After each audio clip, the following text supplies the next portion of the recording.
Welcome to our Salesforce Basics series. Today, we're going to explore what a user is in Salesforce. Who is a user in Salesforce? In Salesforce, a user is anyone who logs into the Salesforce platform. Each user has a unique login and set of permissions that control what data they can see and what actions they can perform. Why do we need a user in Salesforce? Imagine a company where not everyone should see everything.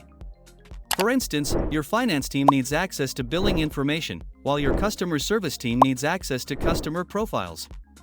Creating specific users in Salesforce ensures that everyone gets the right data they need to do their jobs effectively and securely. How to create a user in Salesforce? Log into your Salesforce account. Go to the Setup menu by clicking the gear icon. In the Quick Find box, type Users. Select Users under the Users menu. Click on the New User button to start creating a new user profile. Fill out the user's details, including their first name, last name, email, and unique username.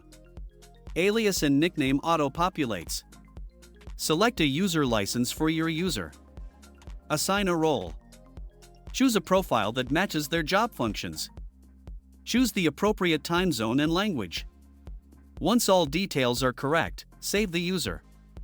Salesforce will send them a welcome email with instructions on how to set up their password. And that's it. You've successfully created a user in Salesforce, helping your team access the right tools and information to succeed. Thanks for joining us. Subscribe and hit the bell icon for more easy-to-follow guides. See you next time. This is Naveen signing off.